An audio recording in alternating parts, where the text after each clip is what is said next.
ഇവിടെ നിങ്ങൾ താഴത്തേക്ക് പോയി കഴിഞ്ഞാൽ ഒരു 3-4 കിലോമീറ്റർ ഇതേപോലത്തെ സ്ട്രീംസാണ്. അവിടെ നടുക്ക് ചെറിയൊരു ഐലൻഡ് പോലെ ഒരു സ്ഥലമുണ്ട്. ഇത്രയും നാൾ മഴ പെയ്തിട്ടും അത്രയും വെള്ളം ആയി എന്നൊന്നും പറയാനില്ല ഗായ്സ്. അപ്പം നമ്മുടെ ഇന്നത്തെ പരിപാടി എന്താണെന്ന് വെച്ച് കഴിഞ്ഞാൽ നമ്മുടെ ഉണ്ണിക്കണ്ണൻ മംഗലം ഡാം, നമ്മുടെ ഫേമസ് ആയ ഒരാളാണ് വിജയണ്ണനെ വെച്ചിട്ട്. ആ അണ്ണൻ്റെ ആ പുള്ളിക്കാരൻ്റെ വീടിൻ്റെ വഴി കൂടിയാണ് നമ്മളിന്ന് ഒരു സ്ഥലം വരെ പോകുന്നത്. അപ്പോൾ ആ ഒരു യാത്രയാണ് ഇന്നത്തെ വീഡിയോയിലുള്ളത്. അപ്പോൾ നിങ്ങൾ വീഡിയോ എല്ലാവരും സ്കിപ്പ് ചെയ്യാതെ തന്നെ ഇരുന്ന് കാണുക. പോകുന്ന വഴിയിൽ എന്തൊക്കെയാണെന്നുള്ളതും അവിടെ ചെന്നിട്ട് ഒരു വെള്ളച്ചാട്ടം എല്ലാം നമ്മൾ കാണുന്നുണ്ട് ഈ വീഡിയോയിനകത്ത്. അപ്പോൾ അതെല്ലാം നിങ്ങൾക്ക് കാണാം. പറവേ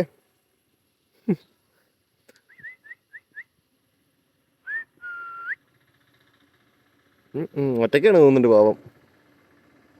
ഇത്രയും വലിയ കുളത്തിൽ ഒറ്റയ്ക്ക് റോഡ് സൈഡിൽ നിന്ന്.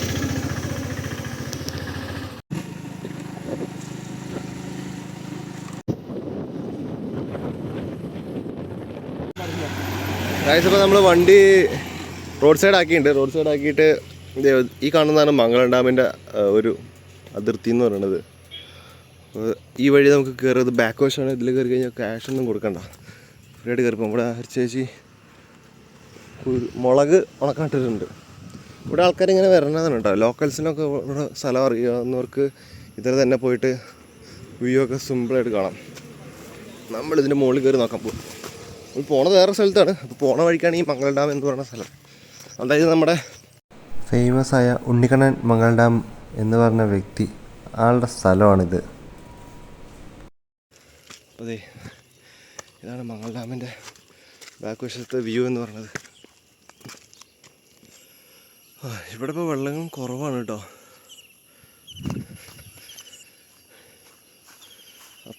ഇത്രയും നാൾ മഴ പെയ്തിട്ടും അത്രയും വെള്ളം ആയി എന്നൊന്നും പറയാനില്ല. കണ്ടില്ലേ ഗൈസ്, ഇതാണ് മംഗലം ഡാം.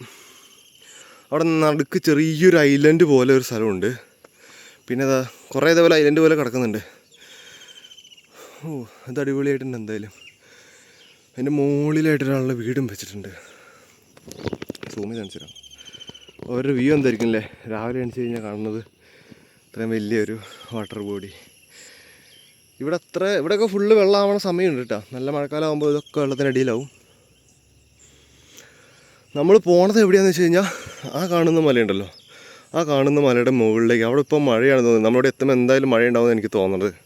ആ മലയുടെ മുകളിലേക്കാണ് നമ്മൾ പോണത്.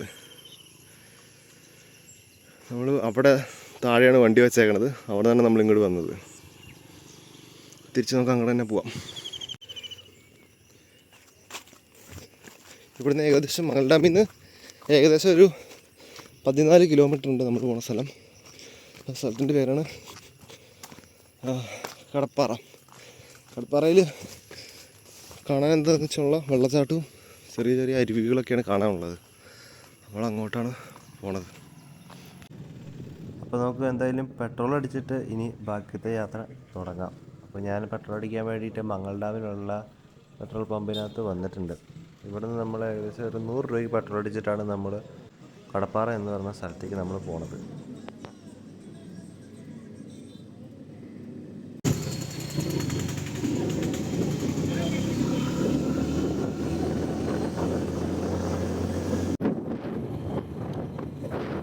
ഇവിടുന്ന് നോക്കിയാൽ മംഗലം ഡാം കാണാൻ പറ്റും ഗൈസ്. അപ്പോൾ നമ്മളിവിടെ എത്തിയിട്ടുണ്ട്. ഇതാണ് കടപ്പാറ വാട്ടർഫാൾസിൻ്റെ അടുത്തുള്ള ഒരു അരുവിയാണിത്. നമുക്ക് കാണാം. ഇവിടെയൊക്കെ സ്ട്രിക്ട്ലി പ്രൊഹിബിറ്റഡ് ആണ്. നമുക്ക് ഈ വഴിയിലേക്കൊന്നും അങ്ങനെ പോകാൻ പറ്റില്ല. ഇതിൽ പോകരുതെന്ന് ബോർഡൊക്കെ വെച്ചിട്ടുണ്ട്, കാണിച്ചു തരാം. ഇതിൻ്റെ ഈ ഒരു പോയിൻറ്റിൻ്റെ അപ്പുറത്തേക്ക് പോകാൻ പാടില്ല എന്നാണ് വെച്ചേക്കണത്, കേരള ഫോറസ്റ്റ് ഡിപ്പാർട്ട്മെൻറ്റ്. ഇതിൻ്റെ അപ്പുറത്തേക്ക് നമുക്ക് പോകാൻ പറ്റില്ല. ഇതിൻ്റെ മുകളിലേക്ക് ഇനി കാടുകളാണ്, പക്ഷെ നമുക്ക് പോകാൻ പറ്റില്ല. ഇവിടെ നിന്ന് അങ്ങോട്ട് പോയി കഴിഞ്ഞാൽ നമുക്ക് കടപ്പാറ വെള്ളച്ചാട്ടത്തിൻ്റെ അവിടെ എത്തും ഈ വഴി പോയാൽ. അത്രയും ഒരു കാട് ഏരിയയാണിത്. നമുക്കിനി വെള്ളച്ചാട്ടത്തിൻ്റെ അങ്ങോട്ട് നമുക്ക് പോകാം എന്തായാലും.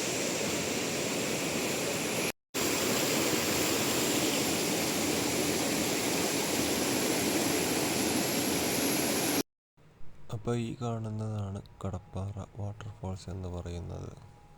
ഗായ്സ്, അപ്പം നമ്മൾ ഇങ്ങനെ ഒരു അടുത്തൊരു വെള്ളച്ചാട്ടത്തിനടുത്ത് എത്തിയിട്ടുണ്ട്. അതിനകത്ത് കാണിച്ചു തരാം. ഇതാണ് ആ വെള്ളച്ചാട്ടം. അത്യാവശ്യം നല്ല താഴ്ചയൊക്കെ ഉണ്ട് വെള്ളത്തിന്.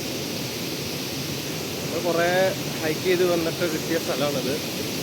ഏറ്റവും കടപ്പാറുള്ള ഒരു സ്ട്രീമാണ്.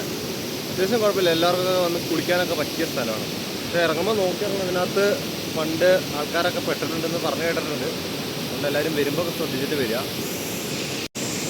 മാത്രമല്ല കേസ്, ഇവിടെ കാണാൻ തന്നെ ഒരുപാട്, ഈ സ്ട്രീം പോലെ തന്നെ ഒരുപാട് സ്ഥലങ്ങളുണ്ട് നമുക്ക് കാണാൻ വേണ്ടിയിട്ട്.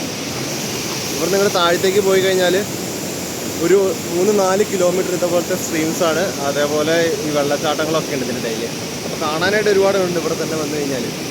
ഇവിടെ ഫോറസ്റ്റ് റിസർവ്ഡ് ഏരിയയാണ്. ഇവിടെ അങ്ങനെ ആൾക്കാർക്ക് വന്ന് ഒന്നും ചെയ്യാൻ സാധിക്കില്ല. ഫോറസ്റ്റുകാർ കണ്ടു കഴിഞ്ഞാൽ അവർ ചിലപ്പോൾ നമ്മളിവിടുന്ന് പറഞ്ഞു വിടും, ഇവിടെ നിൽക്കണ്ടെന്ന് പറഞ്ഞാൽ നമ്മളെ ഓടിച്ചു വിടും. ഇത്രയൊക്കെയാണ് നമ്മൾ കടപ്പാറയിലെ വിശേഷങ്ങൾ. കടപ്പാറ എന്ന് പറഞ്ഞ സ്ഥലം മംഗള ഡാമിൽ നിന്ന് ഏകദേശം ഒരു 10-12 കിലോമീറ്റർ ഉണ്ടാവും ഇങ്ങോട്ട് എത്താൻ. ഇവിടെ എത്തിക്കഴിഞ്ഞാൽ കാണുന്ന വ്യൂ എന്ന് പറയുന്നത് ശരിക്കും സിറ്റി ലൈഫിൽ നിന്ന് മാറി നമ്മൾ ശരിക്കും ഒരു എന്താ പറയുക, കാട് ജംഗിളിനുള്ളിൽ തന്നെ നമ്മൾ നിൽക്കണ ആ ഒരു ഫീൽ തന്നെ നമുക്കിവിടെ തോന്നുന്നത് വന്നു കഴിഞ്ഞാൽ.